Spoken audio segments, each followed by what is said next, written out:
Bem, irmãos, vamos abrir as nossas Bíblias no Evangelho segundo Mateus, no capítulo 6. Na terça-feira passada, nós ministramos a palavra de Deus, trazendo aos irmãos uma palavra sobre a prisão ao passado, como libertar-se de coisas do passado e como é falta de sabedoria a pessoa dizer que os tempos passados eram melhores que os de hoje.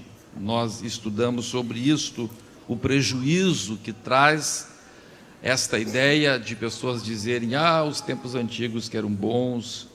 Nós estudamos o que a Bíblia fala sobre isto na terça-feira passada. Agora, nesta reunião, o Espírito Santo nos levou a trazer, ou a buscar da parte dele e compartilhar com os irmãos uma passagem bíblica que nos fala sobre o perigo de nós estarmos presos no futuro. Vamos ler então o que diz a Bíblia Sagrada em Mateus capítulo 6, verso 25. Diz assim a palavra: Por isso vos digo, não andeis ansiosos pela vossa vida, quanto ao que haveis de comer ou beber, nem pelo vosso corpo, quanto ao que haveis de vestir. Não é a vida mais do que o alimento, e o corpo mais do que as vestes? Observai as aves do céu, não semeiam, não colhem, nem ajuntam em celeiros, contudo, vosso Pai Celeste as sustenta.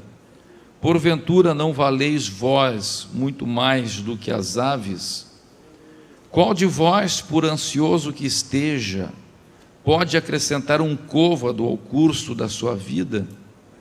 E por que andais ansiosos quanto ao vestuário?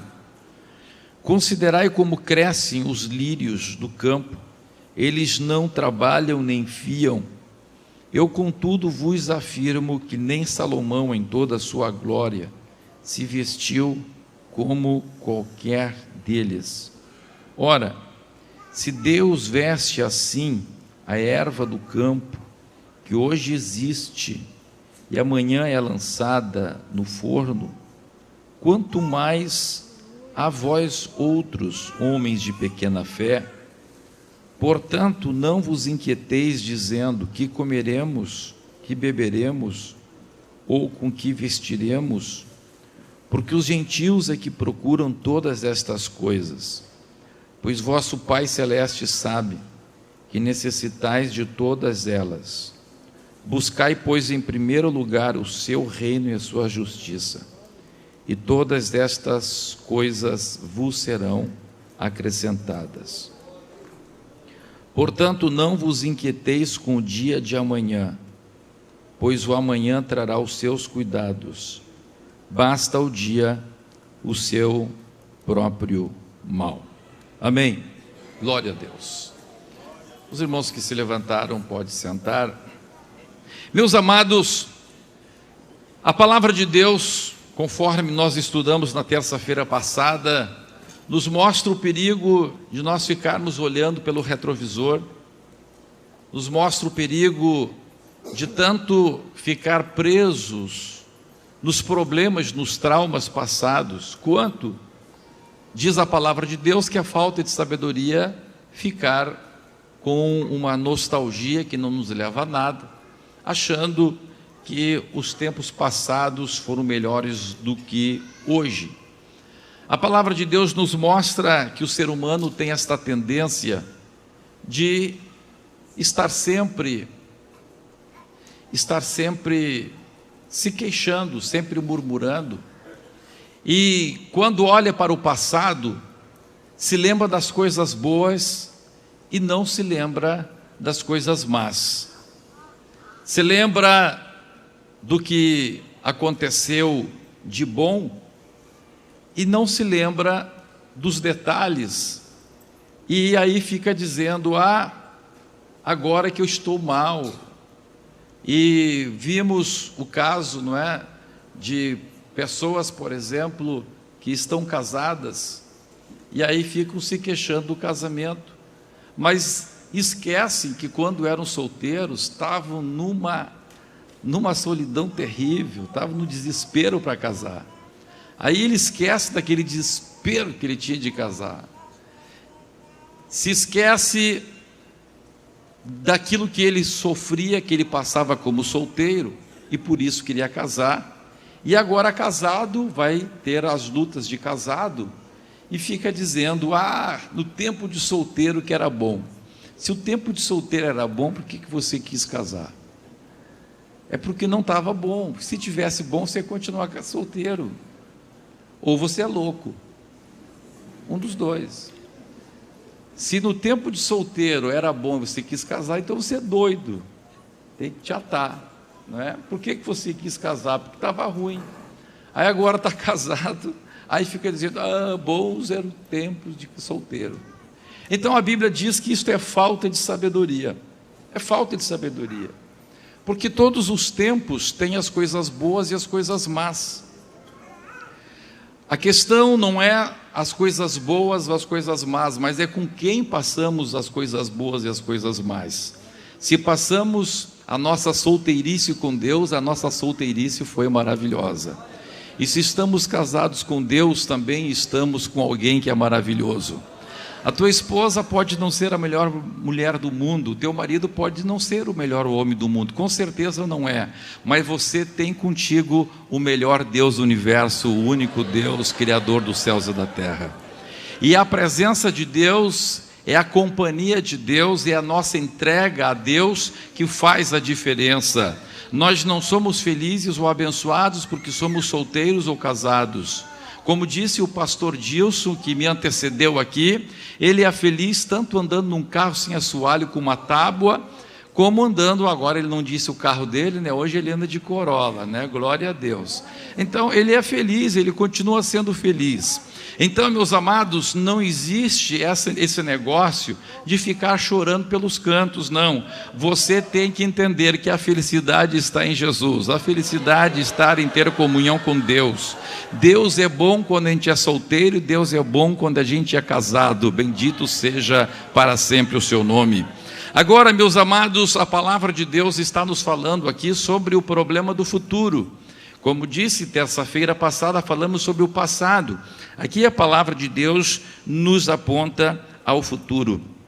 E a palavra de Deus está nos dizendo, Jesus está revelando, que o grande problema em relação ao futuro é uma coisa chamada ansiedade. A palavra de Deus aqui, segundo o Senhor Jesus explanou, ela demonstra uma característica da natureza humana, que é sempre a preocupação em relação ao futuro. E por que o ser humano se preocupa tanto com o futuro? Porque o ser humano não gosta de ter nada fora do seu controle. Nós gostamos de ter tudo debaixo do nosso controle. Desde que somos crianças, gostamos de controlar as coisas. As crianças gostam de controlar tudo. As crianças gostam de controlar os pais. As crianças gostam de controlar os seus brinquedos, as crianças gostam de controlar tudo. E nós vamos crescendo com esse sentimento de querer controlar tudo à nossa volta. E quando perdemos o controle, achamos que as coisas estão ruins. Então o ser humano tem essa tendência, essa natureza de querer sempre controlar tudo, de querer mandar em tudo. Por que que muitas vezes as pessoas se apavoram com o casamento? Qual é o grande problema do casamento, especialmente para os recém-casados? Qual é a grande decepção dos recém-casados? E tenho aconselhado tantos recém-casados. A grande decepção do recém-casado é que ele sempre acha que vai manter o controle, que vai ter tudo debaixo do seu controle. A moça casa achando que vai conseguir controlar o rapaz. E o rapaz acha que casa e vai conseguir controlar a moça. E depois, quando ele descobre que as coisas não são tão assim fáceis, depois que ele descobre que aquela moça teve uma formação diferente e que aquilo que ele projetava não é bem como ele estava pensando, depois que aquela moça achava que iria controlar o rapaz e vê que não consegue controlar, não consegue controlar nada dele, nem o lugar onde ele põe o sapato. Ela diz: meu amor, põe o sapato aqui, ele põe o sapato na sala. Misericórdia. Ela diz: cuida da tua roupa, ele não cuida da roupa. Ela diz: olha, escova os dentes, ele vai deitar com um bafo de onça. Ela começa a se decepcionar, começa a se apavorar. E ele também, ele tinha o costume de comer a comidinha da mãe. Aí ela faz aquele arroz tão contente, né? Aquele arroz tão maravilhoso, aquele arroz ungido, cheio de óleo, assim, né? E ela acha que fez o bom, e ele diz: não, mas não é assim que eu gosto. Ela fica triste, ela fica já lá emburrada. E ele não tem nenhum controle sobre aquilo que ele vai comer. É um desespero. Ele acha: casei fora da direção de Deus, pronto, eu não tinha nada a ter casado com essa filisteia. Misericórdia. E aí, meus irmãos, gera problemas. E o Senhor Jesus está dizendo aqui, mostrando que em relação ao nosso futuro, que nós nem sabemos como vai ser, o futuro é a coisa mais sem controle que existe. A coisa mais sem controle é o futuro. Você não sabe o que vai acontecer. Hoje aqui nós oramos pelo nosso querido irmão Jair. Foi um grande milagre que aconteceu, irmãos. O irmão Jair, semana passada, estava comigo lá no sítio, forcejando, fazendo força. Ele é um homem forte, levantando o moirão lá. Quando eu soube, que eu estava na Argentina e soube que tinha dado infarto nele, eu disse: meu Deus do céu, se tivesse dado esse infarto lá no sítio, lá no meio do mato onde a gente estava semana passada, derrubando tora de eucalipto, eu pensei: que coisa maravilhosa foi que Jesus permitiu que ele estivesse aqui. E o estrago no seu coração foi tão grande que os médicos fizeram cateterismo, e quando chegaram lá, não sabem o que vão fazer. Esse homem está vivo porque Deus é poderoso. Quem iria imaginar semana passada, ele forte, não era, irmão Gabriel? Estava lá com a gente, que ele estava perto de um infarto, estava perto de uma possível morte. Então, o futuro é a coisa mais incerta, o futuro é a coisa que você menos tem controle, e justamente porque o futuro é a coisa que menos nós temos controle, é justamente isso que mais nos causa uma enfermidade da mente, da alma, chamada ansiedade. A ansiedade, então, é justamente este sentimento que sentimos de angústia, de desespero, quando não temos o controle das coisas. Quando você não tem o controle sobre qualquer assunto, isto gera esta angústia. O nome desta angústia é ansiedade. E Jesus está dizendo: vocês não podem andar ansiosos por coisa alguma. Vocês não podem andar ansiosos por coisa alguma desta vida. A ansiedade é algo típico da natureza humana. Mas quando nós recebemos a Cristo, quando recebemos o Espírito Santo, recebemos uma natureza divina. O novo nascimento, que é o milagre que faz de alguém um cristão. Você que está nos visitando, o que faz de alguém um cristão não é o fato de ter sido batizado quando é criança. O que faz de alguém cristão não é ser membro de uma igreja. O que faz alguém ser cristão é este milagre que a Bíblia chama de novo nascimento. O que é o novo nascimento? O novo nascimento é fruto de um encontro com Deus, quando você reconhece que a tua vida não presta, quando você se arrepende não de coisas, mas do teu próprio jeito, e você diz assim: eu preciso me entregar para Jesus. E você tem uma profunda convicção que você precisa entregar a tua vida para Jesus. Neste momento, quando você faz essa entrega para Deus, o Espírito Santo de Deus, ele vai entrar na sua vida, e de repente você vai sentir uma mudança nos teus pensamentos, você vai sentir uma mudança no teu propósito. É impressionante o que acontece quando alguém nasce de novo. Ali na Argentina mesmo, eu vi num dos nossos cultos, um rapaz chegou na frente bêbado, ele chegou embriagado, E aí, quando começamos a orar, o irmão Davi, que é líder da juventude na igreja em Pilar, abraçou aquele rapaz, e a glória de Deus desceu sobre a sua vida. Jesus batizou aquele rapaz com o Espírito Santo, Jesus curou ele da cachaçada, glória a Deus, curou daquele porre, e ele ficou são e falando em novas línguas, cheio da glória de Deus. Eu até fiz um pequeno filmezinho dele lá, dando glória a Deus, mas embriagado. Ele continuou embriagado, né, irmão Rodrigo? Ele continuou embriagado, só que não mais agora por vinho ou cachaça, mas embriagado pelo Espírito Santo de Deus, cheio da glória de Deus. O que é isto? O que é esta mudança espetacular, essa mudança instantânea? Isto se chama novo nascimento.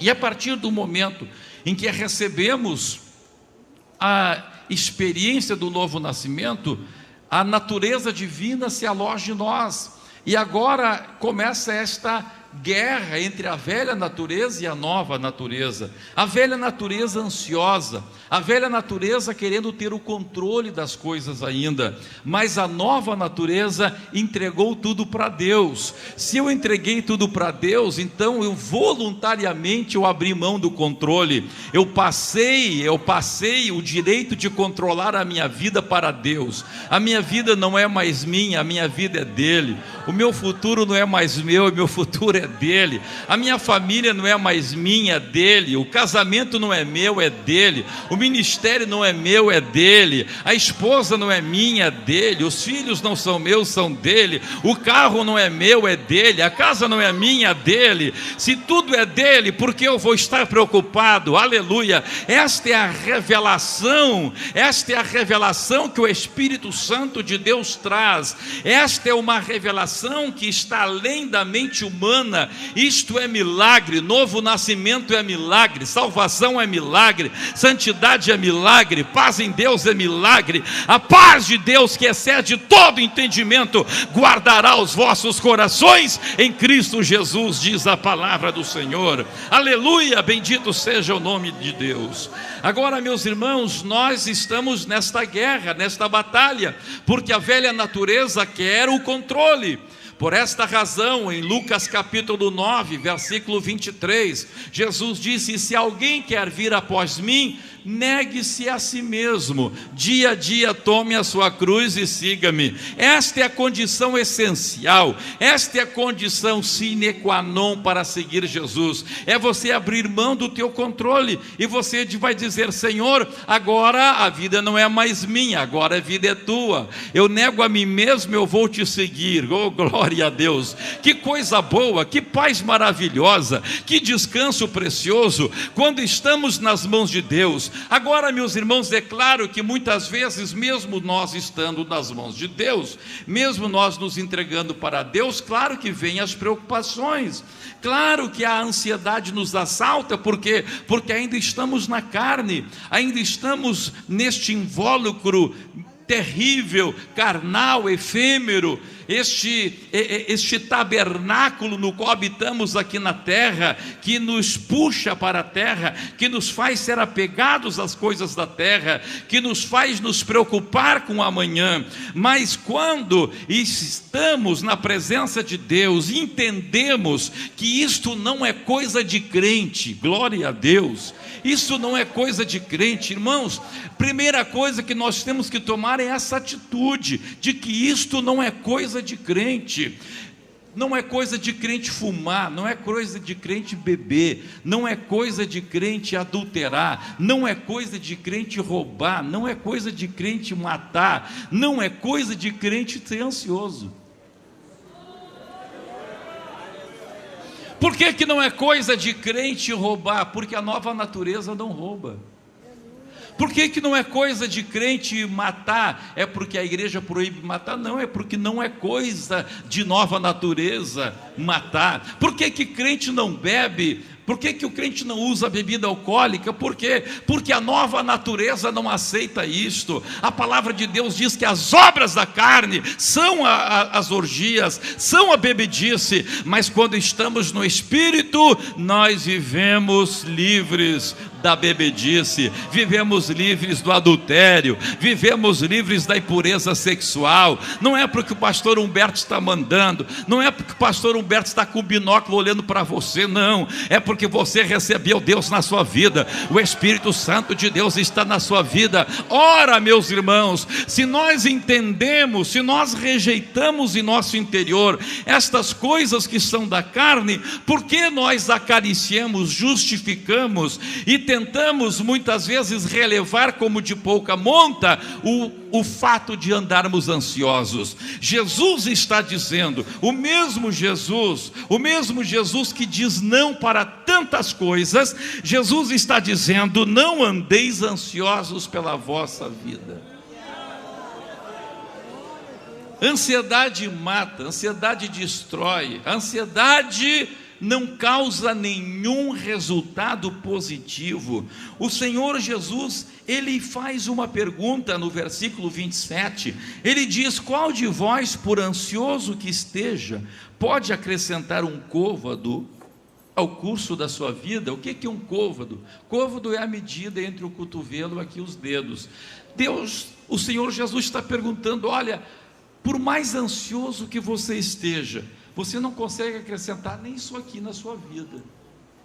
Você não consegue acrescentar um segundo na sua vida. O que a ansiedade causa para você? Qual o benefício? Vamos lá. Qual o benefício que a ansiedade te causa? Não te causa nenhum benefício. Agora, quais os malefícios que a ansiedade te causa? A ansiedade te causa esgotamento, te causa insônia, te causa úlcera, te causa câncer. A ansiedade te causa brigas, te causa problemas. A ansiedade, olha, que lista imensa de males que a ansiedade causa. Que lista terrível, só coisa ruim, não tem nenhuma coisa boa.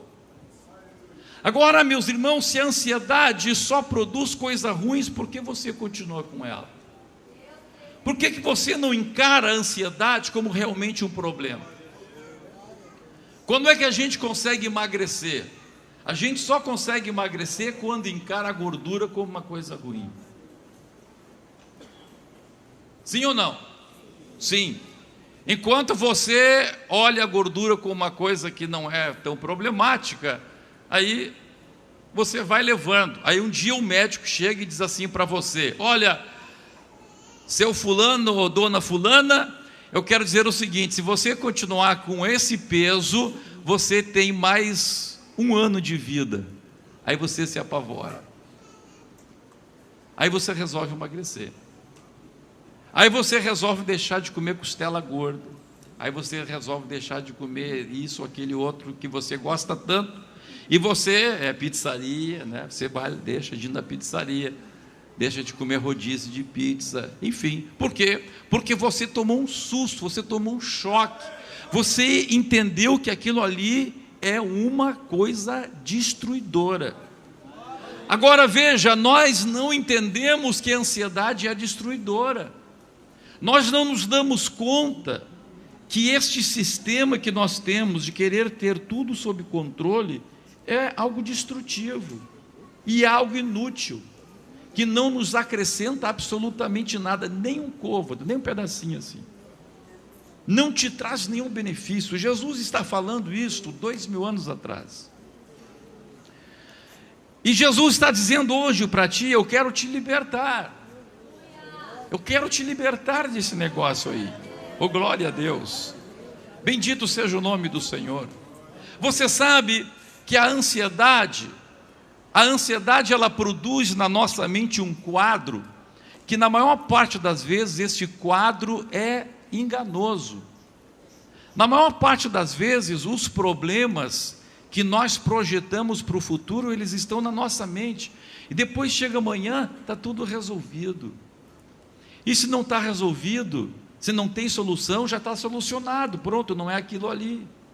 Ah, eu quero comprar, eu preciso comprar aquela casa, não deu, pronto, solucionou o problema. Não era para comprar, acabou o problema. Então os problemas estão na sua mente.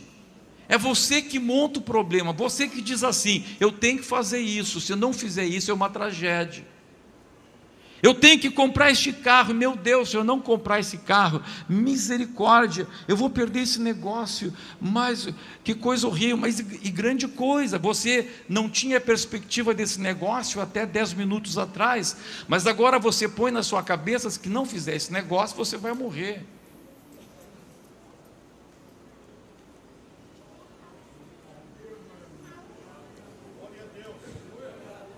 E você está se destruindo, porque você está montando um projeto seu, você estabelecendo um projeto seu, e aí qualquer coisa fora desse projeto seu cai a casa, tudo está destruído. Que tipo de vida é este? Será que vale a pena viver uma vida assim? Uma vida sem felicidade? Uma vida sempre correndo atrás da máquina? Uma vida sempre tentando projetar coisas de acordo com a tua própria vontade? Aleluia! Parece que eu e o irmão Dilson havíamos combinado sobre o assunto, né? Mas nós não combinamos. Ele chegou aqui dizendo: eu sou feliz. Ele começou a sua fala dizendo: eu sou feliz. Por que ele consegue ser feliz? Porque ele não depende do carro. Glória a Deus. Ele está feliz. Que carro que não tinha assoalho, mesmo era o Fusca? Ele estava feliz com o Fusca. Eu conheci o irmão Dilson quando ele se converteu. Eu sei de onde ele saiu. Se ele continuasse onde ele estava, ele não estaria aqui, ele estaria no cemitério. Há muito tempo ele está dizendo. Então ele é feliz, ele é contente, porque o projeto que ele tinha, ele entregou nas mãos de Deus e deixou de ter. O irmão Dilson, quando aceitou Jesus, ele era tão alegre, irmãos, tão alegre pela libertação que Deus deu para ele, que ele chegava a ser chato. Ele chegava a ser chato. Eu me lembro que um dia eu estava num culto, e que o presidente da igreja, o missionário Nils Taranger, estava pregando. E o Dilson está sentado na primeira fileira ali. Naquele dia ele tinha sido batizado com o Espírito Santo. E quem diz que o Dilson ficava quieto? Só ele queria falar em língua estranha. E o pastor Nils Taranger falando, e eu via que o pastor Nils olhava assim, e começou a ficar vermelho, ele era sueco. E o sueco começou a ficar vermelho, vermelho. Daqui a pouco ele disse assim: ô moço, para de falar. A Bíblia diz que o espírito do profeta está sujeito ao profeta. E o irmão disse: eu fiquei com pena dele ali. Mas, aleluia, ele ficou quietinho. Mas daqui a pouco estava falando novas línguas de novo. Glória a Deus. Bendito seja o nome de Jesus. Tanta era a alegria do que Deus fez na sua vida, aleluia. Então, por que você não vai acreditar em Deus? Por que nós não vamos acreditar em Deus? Por que nós vamos acreditar que quando nós estamos no controle, aí as coisas dão certo? Isso chama-se soberba, aleluia. A soberba que nos impede de nos entregar a Deus, a soberba que impede uma pessoa a aceitar Jesus, aleluia. Muitas vezes o crente aceita Jesus como Salvador, mas não consegue aceitar Jesus como Senhor. Mas esta noite o Espírito Santo está dizendo: filho, filha, me aceite como o Senhor da sua vida. Glória a Deus. Mas pastor Humberto, eu estou quase perdendo aquele meu apartamento. Amém, glória a Deus. Se você perde aquele apartamento, então Deus vai te dar outro. Ah, mas eu não consigo mais viver com o nível de vida que eu estou vivendo. Amém, então baixa um pouquinho esse negócio. Você nasceu careca, sem dente e pelado, meu irmão. Dá glória a Deus, você já está ganhando, já tem cabelo, aí tem dente. Aleluia. Quem sabe não é dente natural, mas tem uma dentadura bonita aí, que custou R$1000, glória a Deus. Vamos dar glória a Deus por isto. Bendito seja o nome do Senhor. Viver uma vida abençoada, viver uma vida feliz na presença de Deus, entender o plano de Deus, o projeto de Deus, nos enquadrarmos no projeto de Deus. Olhei ali agora para o pastor Josué. Por favor, pastor José, você pode ficar em pé. Feliz aniversário. Está de aniversário hoje, glória a Deus. Aí eu olhei para ele e me lembrei de um caso que aconteceu com o Josué. Quando o pastor Josué, anos atrás, quando a gente nós éramos magros, o pastor Josué ficou desempregado. Ele tinha uma profissão chamada operador de computador. Eu não sei bem o que fazia um operador de computador, mas essa era a profissão dele. Ele trabalhava, me parece, nos sindicatos médicos, não é isso? No CREMERS, no Conselho Regional de Medicina, é isso? No CREA, Conselho Regional de Engenharia e Arquitetura. Ele trabalhava no CREA como operador de computador. De repente ele ficou desempregado. E aí, meus irmãos, ele desempregado, numa luta, numa guerra, a esposa empregada e ele vivendo do salário da mulher. Ah, meus irmãos, aquele gauchão, não é machista, agora vivendo da mulher. Que desespero! E, meus irmãos amados, o coitado Josué vivia orando. Passava os dias inteiros orando na igreja e dizendo: Senhor, eu quero ser um emprego, me dá um emprego, eu quero ser operador de computador, eu quero ser operador de computador. E eu me dei pena do Josué naquela ansiedade, aquela desesperação dele. Comecei a orar por ele também. E um dia eu estava orando pelo Josué e ouvi a voz do Espírito Santo dizendo assim para mim. Os mais antigos, quem sabe, vão se lembrar desse testemunho. A voz de Deus disse assim para mim: vai na casa do Josué e diz para ele vender quindim. Glória a Deus. Ele morava ali na Cristiano Fischer, num apartamentinho ali. Ele tinha um fusquinha vermelho, né? Bordô, aleluia.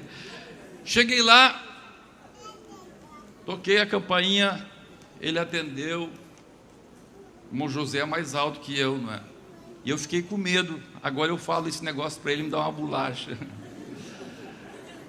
Mas eu enchi o peito, respirei e disse assim: irmão, eu vim aqui te entregar um recado de Deus. Ele disse: qual é o recado de Deus? Deus mandou dizer para ti que tu tem que vender quindim.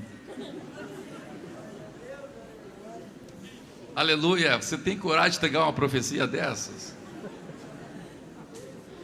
Glória a Deus. Deus falou que é para o senhor vender quindim. E ele, pastor José é o pastor mais parecido comigo, não é? Ele olhou para mim e disse assim: meu irmão,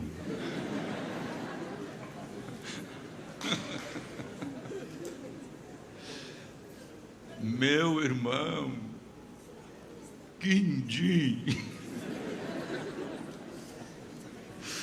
Coitado do Josué. Se eu tivesse dado um soco dele, ele não teria sentido tanto.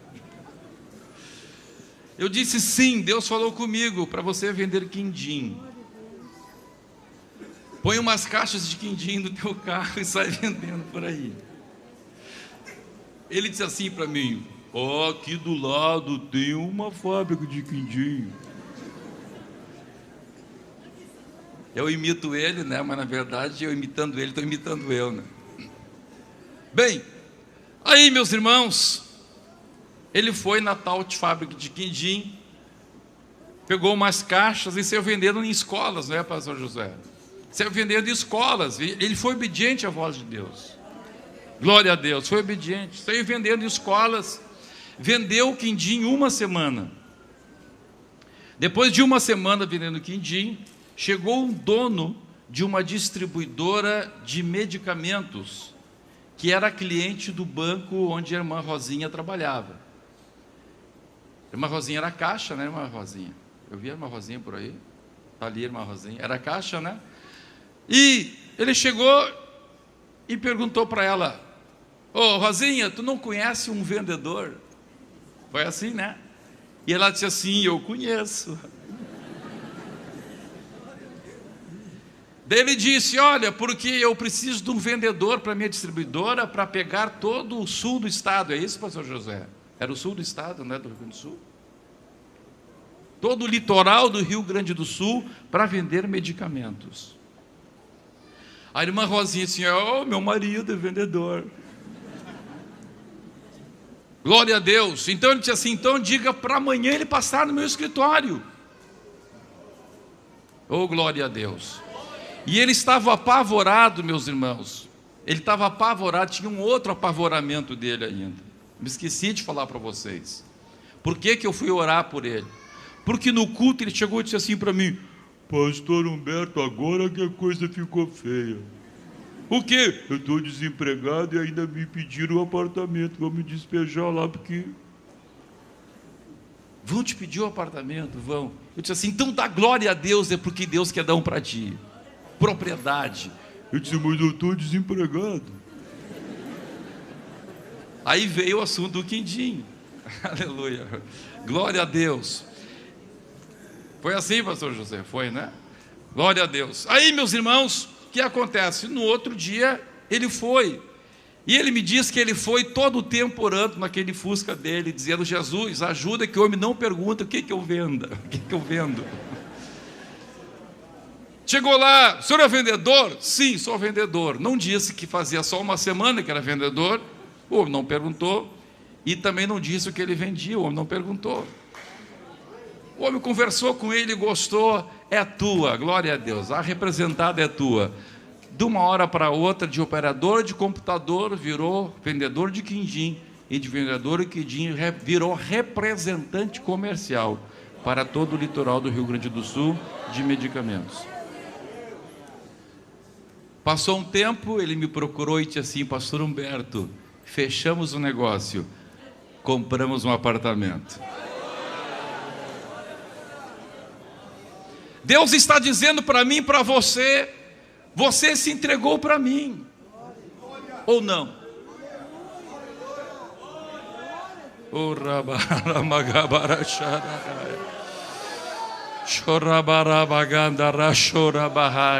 Você se entregou para mim ou não? Você me aceitou só como Salvador ou também como Senhor?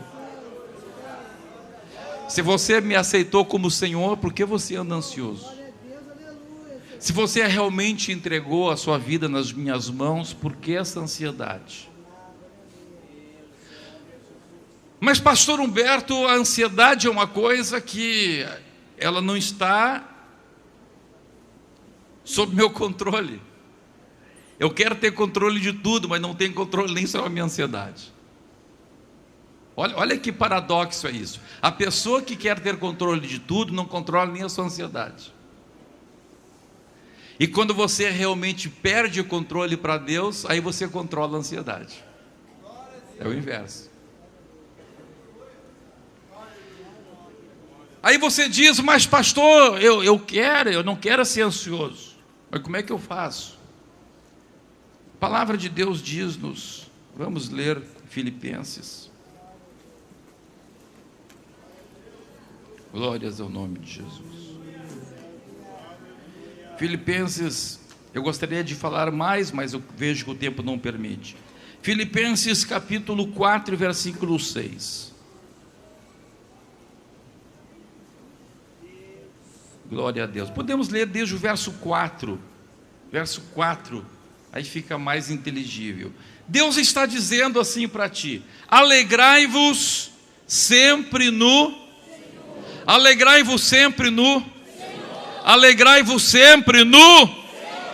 Alegrai-vos sempre no... Aqui começa o segredo. Você se alegra em quê? Você se alegra numa curtida que alguém deu lá no Facebook para você?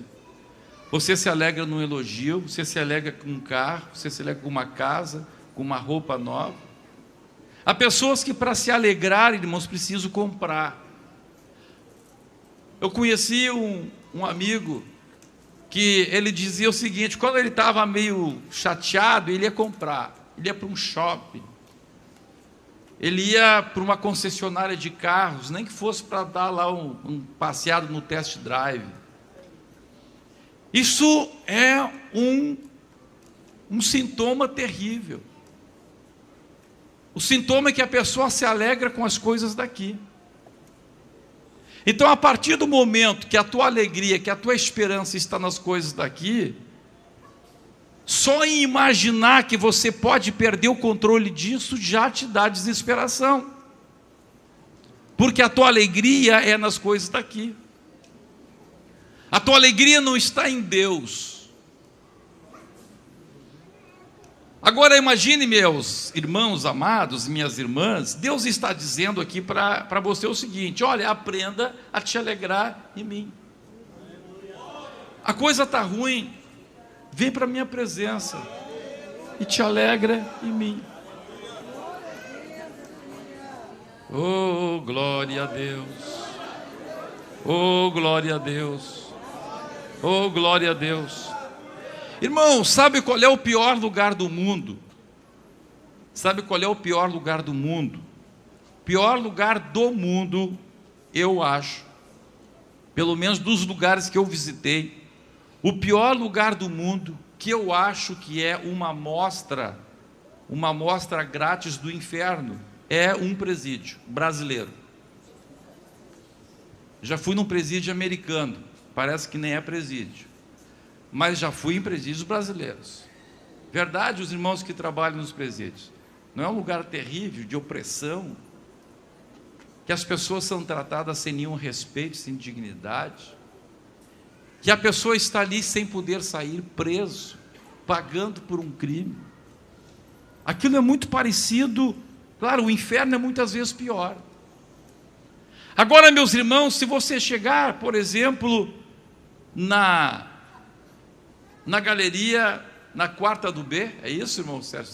Lá na PEG, por exemplo, você entra naquela galeria, irmãos, você vai entrando naquele presídio, você vai entrando grades e mais grades, é um gelo lá dentro, uma coisa sombria, você vai passando, passa por um portão, passa por outro, você vai passando por aqueles presos lá cabisbaixos, você olha para aquelas galerias, aqueles homens enjaulados, aí você vai caminhando, passa por uma, de repente você chega numa galeria, e antes que você chegue na galeria, você já começa a ouvir uma coisa diferente, você começa a ouvir assim, glória, glória, aleluia, glória, oh. Aí quando você olha para aquela galeria, você vê lá uma multidão de mais de 400 homens, numa galeria onde cabe 80. Eles estão todos de ternos e gravata. Todo mundo penteadinho, barbeadinho. Aleluia. Com um brilho nos olhos. Você entra naquela galeria, meus irmãos, grande parte deles não tem nenhuma cama, não tem cama, eles dormem no chão, em cima de um cobertor, os que têm um cobertor.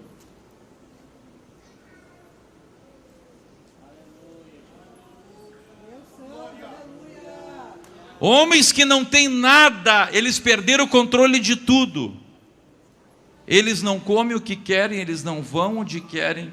Eles perderam completamente o controle, o Estado assumiu o controle da vida deles, perderam o controle de tudo.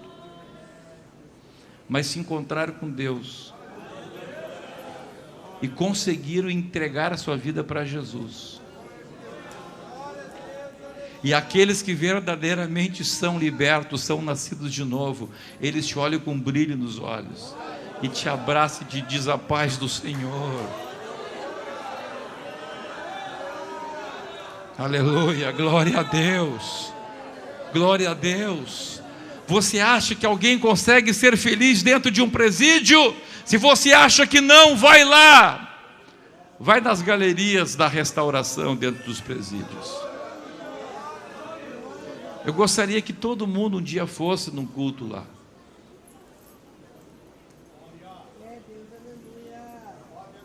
Aleluia, glória a Deus. Aí você acha que o mundo acabou porque você não conseguiu comprar um celular iPhone. Que miséria. Que miséria. A tua alegria depende de um negócio desses. A tua alegria pode ser roubada por um ladrão. A tua alegria pode ser destruída se o carro passar por cima. Aleluia, glória a Deus. Isso não é ser cristão. Ser cristão é aquela pessoa que tem um encontro com Deus. que vive com Deus, que se levanta e tem um encontro com Deus. Aleluia, e diz como o pastor Dilson disse: eu sou feliz porque me encontrei com Jesus, eu sou feliz porque sou salvo, eu sou feliz porque sou liberto, eu sou feliz porque tive encontro com Deus na minha vida. Bendito seja o nome do Senhor. Isto é verdadeira felicidade, que independe de dinheiro, que independe de casa, de carro. Glória a Deus, que depende somente de uma coisa: de andar com Deus.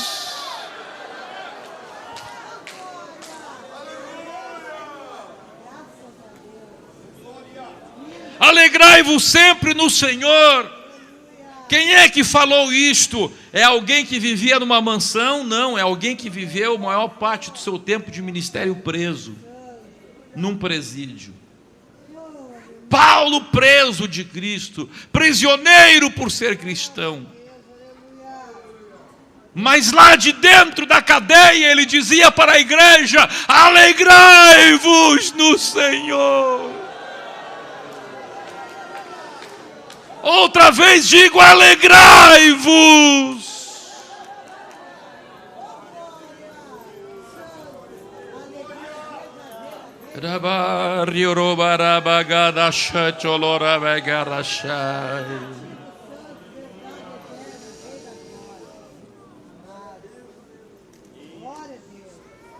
Verso 6: não andeis ansiosos de coisa alguma. Ele repete o que Jesus falou, mas aí ele explica como é que é esse negócio de não andar ansioso. E ele diz: sejam conhecidas diante de Deus as vossas petições. Sabe por que você não consegue vencer a tua ansiedade? Porque você não ora. É impossível você orar e continuar ansioso. É impossível você tirar ali um tempo na presença de Deus, até ter aquele encontro com Deus.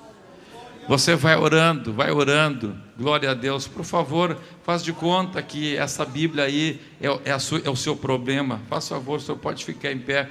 O senhor vai orando, põe a Bíblia para trás. Antes de orar, o senhor está com a sua angústia lá para trás.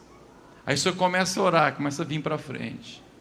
Senhor Deus, olha aqui, Senhor, olha essa angústia aqui, Senhor, estou carregando ela escondida, a esposa não sabe, os filhos não sabem, ninguém sabe. Estou aqui, Senhor, ó Jesus, mas aqui, ó Senhor, olha aqui, Senhor, eu vou te fazer conhecido, ó Senhor, aqui está ela. Aleluia, abre ela aí, comece a explicar para Jesus: Jesus, vai virando as folhas da tua angústia aí, vai virando. Jesus, Jesus, aqui esse é o problema, aqui Jesus, vai girando, vai contando, vai contando, vai contando, vai contando, vai contando, isso, vai, terminou, entrega agora, acabou a ansiedade. Vai embora para casa. Agora tem muita gente que vai orar, não, ele só dá uma viradinha de folha, ele não vai até o fim, não vai contando tudo, não debulha tudo na presença de Deus, aí não adianta, aleluia. Mas esta noite Deus está dizendo: sejam em tudo, glória a Deus, sejam em tudo, glória a Deus. Olha o advérbio, em tudo. Vamos dizer em tudo. Vamos lá, em tudo. Glória a Deus. Vamos lá, em tudo. Vai contando tudo. Vai folheando até o fim. Até fechar a última capa. Senhor, eu contei tudo. Eu falei tudo. Agora é teu. Vamos ficar em pé.